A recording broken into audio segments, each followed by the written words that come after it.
kapag may alak, may topak.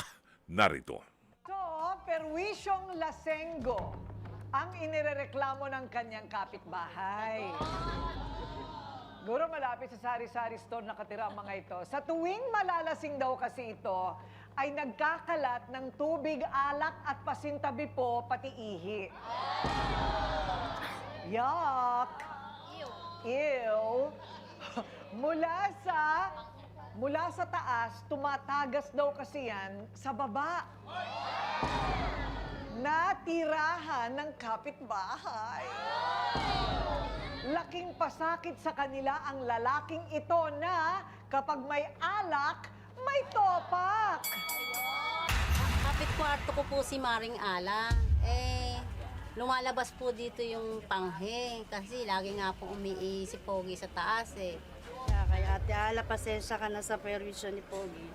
Kasi lagi niya nababasa yung sahig niyo. Sana maintindihan mo si Pogi na wag mo naman siya ipapaya sa kalsada o saan man na makita mo siya na ganong ginagawa niya lagi sa bahay niyo.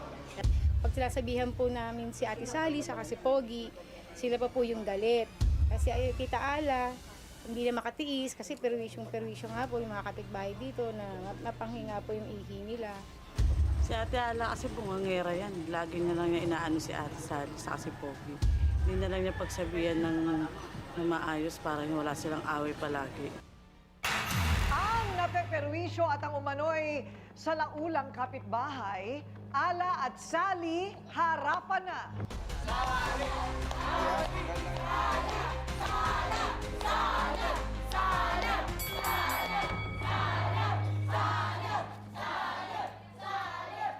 So, Ala, anong problema? Ang problema ko po, yung pong kapitbahay po namin, sobrang na pong perwisyo. Kasi po, pag nalalasing po, wala pong ginawa kundi basahin yung aming kisame ng ihi niya. Ay! Di po ba? Sa kapitbahay sa taas? Opo, sa taas po. Sa baba po kami. Sa baba sila. Hindi. Bumabagsak. Ano to paniki? Sa kisame umiihi? Bumabagsak. Bumabagsak. Sobrang perwisyo na po. Kasi ang baho-baho ng amoy ng ihi niya. Grabe naman. Suka, Teka ihi. muna, bakit wala ba silang ano? Siguro po sa kalasingan, doon na lang siya naiihi. Sa sahig? Opo, minsan po nakakalabugan pa. Ang team song po kasi nila, Gonna Be Golden. Ano? Kasi kulay po ng... Ay! Teka muna, tumutulo pa ba? Opo, kada nalalasing, ihi, suka, Ha? tubig. Oo. Siyempre po namin ng mga Gaano bata. kadalas naman yan? Naku, araw-araw po pag nalalasing, wala pong tigil sa alak. Hindi sila nagtatrabaho? Pag uwi po galing trabaho, pagdating ng hapon, may dala na siyang bote ng alak. Ay, sos! Talagang araw-araw Opo. ito. Mag-asawa, mag-ina. Magtsahin po, ayan po yung tsahin, no? Ayun. Mukha naman po siyang Pero- happy. Oo. Tsahin. Tsahin po. Tsaka yung pamangkin. Opo, pamangkin na lalaki. Wala Ayun. pong ginawa kundi ihi, suka. Paano po pagka yung gumagapang na po yung ihi dun, o tubig doon sa may kisame, magkasunog sa amin dahil po madadaanan na meron ng kuryente. Oo, nga Sobrang na no, po oo permiso nga no. ginagawa. Hindi po magkakasunog kasi basa nga po ng ihi. Kung meron po ng konti, pag nabasa po, siyempre puputok yung ano natin. Ayun. Pag nabasa yung kordon. Opo, yung kordon. Ayun ang problema. So, nung kinumpronta mo, anong sabi nila? Sinabihan na po niya yung pamangkin niya. Oh. Ganun pa rin po ginagawa araw-araw. Sa ginawa ng Diyos, araw-araw, ganun na lang. Naku, so yun ang una nating tatanungin dito kay Sally. Wala ba kayong CR? Sally, sa laula raw kayo. O Sally, galit ka pa raw kapag kayo ay sinisita na kapag kayo'y nalalasing ng halos araw-araw ay umiihi sa sahig yung iyong pamangkin. Opo. Anong nangyayari ba talaga dyan sa bahay niyo? Pinagsasabihan ko naman po siya. Talaga pong matigas po ang ulo. Kahit po anong gawin ko, sabi ko na lang po, magpampers siya. O kaya magpapampers. Para... Pwede, kaya per. Oh, Mag-pampers. Diaper Ilang taon po. na ba siya? ano na po, 40 plus na po. 40 plus. Asing lasinggero po talaga siya. Alasenggo Opo, talaga. Araw-araw po pag galing po ng mag-deliver. Anong may trabaho dala na- niya? nag-ano po dati po siya nag-ano po ng dyaryo, sa dyaryo na in-check. Oh. Tapos po, Nagdi-deliver? yun nga po, opo, pagkadating niya po, dala niya na po yung, ano na yun, MP light na po. So ano yan? Lahat ng kinikita niya napupunta dyan. Walang pamilya? Wala po. Ah, walang pamilya. Ate ko rin wala po sa atang magkakagusto sa umiihi na ng 45 years old. Ako, yung mga ganyan bagay naman, hindi mo naman ilalabas yan kapag nanliligaw ka, no? Malalaman na lang, huli na ang lahat. Bakit wala pang asawa? 40 plus na. Hindi po na siya asawa, talagang gusto lang po uminom na. Gusto lang uminom ng uminom. Opo. Talaga ba? Opo. Hindi ako naniniwala, walang naging girlfriend. Ewan ko lang po, pero talagang mahilig po siya talagang. Yun ang uminom asawa na niya, inom. yung alak. At sinasabayan mo pa. Ay, hindi po. Sinong katagay niya? Siya lang po. Ah, siya lang? Oo, pagka nandun po, sabi niya, tita, kumain ka na, papakainin mo. Bako, pagtas kong kumain, andun na po yung MP sa harap niya. Yun na po siya mag-isa, tagay. Hanggang maubos niya na po yun. Nalalasing na siya. Okay, pag nalasing siya, anong klaseng lasing? Masayang lasing, galit na lasing? Hindi naman sumisigaw po minsan. Pagka nawala na po yung ano niya, makita niyo, tulog na. Pag natulog na, ayun na yung mga ihi niya. Hindi niya na maano ano niya. Wala kayong CR? Meron po. Meron? Oo, kasi po sobra po lasing niya, hindi niya na po hindi na po nakapunta sa CIAS. Opo. Pero araw-araw talaga ginagawa yan? Opo, araw-araw po yun. Yun na po ang kanyang mahal sa buhay, yung alak. Ha? Ay, is that incontinence, Doc Camille? Actually, hindi. Pero ang mangyayari po kasi, yung incontinence na yun, pwedeng wala ng control sa sarili niya. And probably, meron ding ibang kaakibat na sakit. Baka mamaya talagang meron siyang chronic UTI for reasons na nagkakaganon siya. So, dapat din po talagang ma-check dahil kasi alcoholic na eh. Oo, alcoholic. Hindi pa ba naninilaw yung mata? Hindi naman po. Naku, papunta na yan dyan kung araw-araw. Hindi ba? Yung balat, hindi ba naninilaw? Hindi naman po. Talaga? Opo. Pero nakakapasok pa rin siya kinabukasan? Opo. Talagang maski po siya lasing. Pag uwi, yun po, may dalan siyang alak. Okay. Tagay siya, nagsa. Una, ang paglalasing, kinabukasan, may depression talaga. Kasi parang downer yan, ano? Yes. Downer. O talagang magiging gano'n ang dating sa kanya. Buti hindi pa natatanggal sa trabaho. Hindi naman po, masipag naman po siya. Basta tarbahan, umaga pa lang, alas 4. Sabi daw ni Ala, pinagsasabihan na daw kayo. Bakit hindi mapagsabihan yung inyong manugang? Si manugang, yung inyong pamangkin. Matigas nga pong ulo. Kahit po anong sabihin ko sa kanya, opo lang po na, opo, pagdating na po na, sabi ko, mag-pampers na siya. Nandun lang sa tabi niya, hindi niya na isusuot. Attorney Lorna, ano yan? Disturbance of the peace ba yan? Hindi peace, ha? Peace. Pwedeng nuisance, pwedeng unjust fixation. Ano yung unjust fixation? Yung miski na hindi deliberate, miski na hindi intentional, nakakainis. May krimen yun na unjust fixation. Yung nuisance, laging yun, laging naabala, laging disturbing the peace. Hindi ipis, the peace at home. Yun. Oo, pwede yun. Pwedeng kasuhan yun at may Pwede rin kulong yun. damage to property. Damage to property, 6 months yun. O, 6 na buwang pagkakakulong, Nay. Pwede pala yun. Araw-araw. Alam mo kung bibili ng Pampers, ang mahal ng Pampers, ha?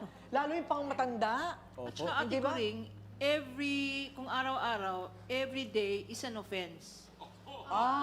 Every incident is one an offense. Okay. Biro mo, gano'ng katagal na kayong ganyan?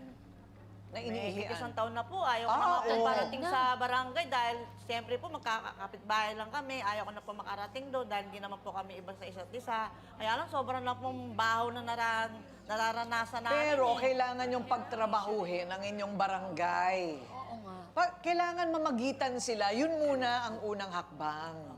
Kausapin yung barangay captain nyo, iharap mo yung pamangkin mo para matuto. Opo. Hindi ba? Kasi bawat isang beses, isang opensa. Opo. 365 days. Gaano katagal na siya sa kulungan? Kung hindi siya titigil. Di ba? Opo.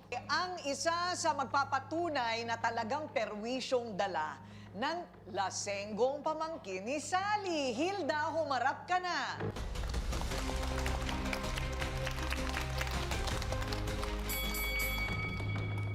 Araw-araw po ba nangyayari yung perwisyo sa bahay? Opo. Doon din po ba kayo nakatira o? Pinsan ho, doon din ako nakatira sa baba. Okay. Anong karanasan mo? Tumutulong talaga, saka tinutulungan ko naglilinis. Ay? Kayo din po yung naglilinis nung Minsan ni po. Pogi. Minsan. So, gaano po kalakas yung amoy ng Talagang ano nyo naman ang amoy ng alak saka yung ihi ng lalaki. Yikes! Mapangit. Oo nga. Totoo yan. Madaan ka lang sa CR ng lalaki para hindi ka na makahinga. Hindi ba? Opo. So, anong ginagawa nyo? Iniis-is ninyo yung kisame? Opo. Iniis-is yung Sobrang kisame? perwisyo talagang ginagawa sa amin ng magtita na yan eh. Oo. Sobra po. Grabe, oo. Grabe. Biruin mo kayo nga tumira sa baba kung di kami mapeperwisyo sa amoy ng ihi. Kahit nga ano sabihin ko nga, kita mo nga sinabi ko sa kanya na, kahit anong gawin ko, magpa-pampers ka na dahil para huwag nakakaano na sa baba. Tapos na nga si Bobby kakasabi ng mga wala sabihin, hindi naman siya nagulang. Sinabi naman niya lahat. Sabi ko. Kapwa namin sa baba, nakaka-perwisyo. Kaya kung narating pa tayo sa barangay, tayo nakatira doon. Oo nga naman. Tayo naman. Ba't kayo nagagalit? Wala naman nakasulat na bawal umihi dito. Kasi naman ang gulo-gulo nyo. Perwisyo masyado yung pamangkin mo. Ako nga po, talagang hirap na hirap. Tapos may bata pa kami sa baba. Oh, siyempre Kaya- nakakawin mga Teka, bata lahat na ba kayo nangangamoy. lahat ba kayo nangungupahan? Opo. Eh bakit hindi nyo isumbong sa may-ari ng bahay? Sinasabi naman po, kaso talagang talaga yung pamangkin niya. Ang gawin na lang nila, magpalit sila. Pwede. Tapos kayo Hindi ang ba? umihi. Nang makaganti tayo. Oh, sige. Pareho bang, Teka kami muna. umiipo? Pareho bang espasyo? Parehong espasyo? Parehong laki? Oo, ganun lang kahaba Kasi po. mababa lang po yung ano namin kasi Sa baba lang po kasi kami sila sa taas. tabla yun. Hindi, pero alam mo, pagka umiihi pa rin siya sa sahig, mangangamoy pa rin yung sa taas nyo. Sobrang nga po Sigurado eh. yun. Kaya magdumi na lang po kayo. Oo. Gantihan. Palagay ko, hindi rin masosolve nung magpapalit sila eh. Kasi una, napaka-unsanitary niyan. There is also a sanitation issue, di ba? Sa barangay. Dahil magkakaroon kayo ng sakit, Nay. Opo. Oo, May mga pati bata. ikaw. Pati ikaw. Ikaw ba nakikitagay ka sa kanya? Hindi po. Ah, hindi. Hindi po ako hindi. Eh, ba't ka namamaos? Eh kasi ganun nakakapasabi niya nga doon sa pamangkin na tumigil na kakaihi, nagkaganyan na. Masyado kayo eh. Pagising ko po, namalat na. Kaya kami naman na, nasisigot mo na yung Panginoong ihi ng pamangkin mo. Sobra ka naman. Kaya naman, Ito na. Okay. Ang sinasabing, pinag-uusapan po namin kanina pa, na lasenggong tumatagas ang ihi daw niya sa bahay. Nako! Pogi! Oy, ilabas ang arenola. Baka dito pa magkaroon ng problema. Pogi, humarap ka na. O sige kayo na, Pogi. Palagi siyang lasing. Ano na Kuya Pogi? Kamusta po? Okay lang po. Lagi ka daw pong nainom. Araw-araw po. Ay, proud siya. Oh, I like it. I like it. You're proud. Bakit po ganoon? Bakit kailangang araw-araw, Kuya Para po Pogi? mawala lang po ang pagod sa paghahanap buhay. Sa Para paghahanap ma-relax din po. buhay. Eh, alam nyo naman pong masama ang araw-araw na pag-inom ng alak, lalo pat ganyan ang nangyayari at naiihina kayo sa inyong salawal. Eh, hindi nyo po ba talaga kayang bumangon para pumunta ng Hindi banyo? po, mama. Hindi po kaya pag nanasing na po. Diretso tulog. Sabay. Eh, baka po kailangan bawasan ang pag-inom. Nasubukan nyo na ba? Nabawasan ko isang bote, tapos kalahati na lang. Ganun pa rin po. Ah, kinalahati mo na naiihi ka pa din. Na-try mo na ba matulog sa CR? Hindi po po. Taro, or catheter. Ito, may naisip ako. sa drainage, di ba? Hindi na. Bumabagsak na lang siya sa kalasingan. Doon ka bumagsak. Kung maglagay ka ng tarpaulin. Kung saan abutan, doon na lang, di ba? Ganun ang Dumudulas. nangyayari eh. Hindi ba pwede maglagay ng parang ano doon, mattress? Hindi, dyaryo, tatagos pa rin yun eh. At Attorney Lorna, kailangan talaga parang mattress. Tapos lalaban na lang ng lalaban. Teka muna, ano ba ang makatotohanang solusyon dyan? Pwede naman talaga mag-adult diaper. Kaso pag napainom na po ako, ma'am, hindi ko na po nalalagay. Hindi. Lagay mo bago uminom. Yes, bago ka Suot mo uminom, na. isuot mo na. Oo. Pero teka muna, so ito ay isang bagay na sabi mo, hindi mo talaga mapigilan. Apo. Okay, meron din akong suspetsa na baka meron din siyang medical condition. Posible yun kasi Ate Coring, alcohol itself, hindi magkukos ng incontinence. So, ibig sabihin, hindi yung... Pero, tatandaan natin, ang alcohol, diuretic, ibig sabihin, talagang maiihi ka. Kaya tinan mo itsura mo, para kang natutuyot. Dahil kasi nga, dry, yung talagang mauubos siyang... Madi-dehydrate ka. Oo.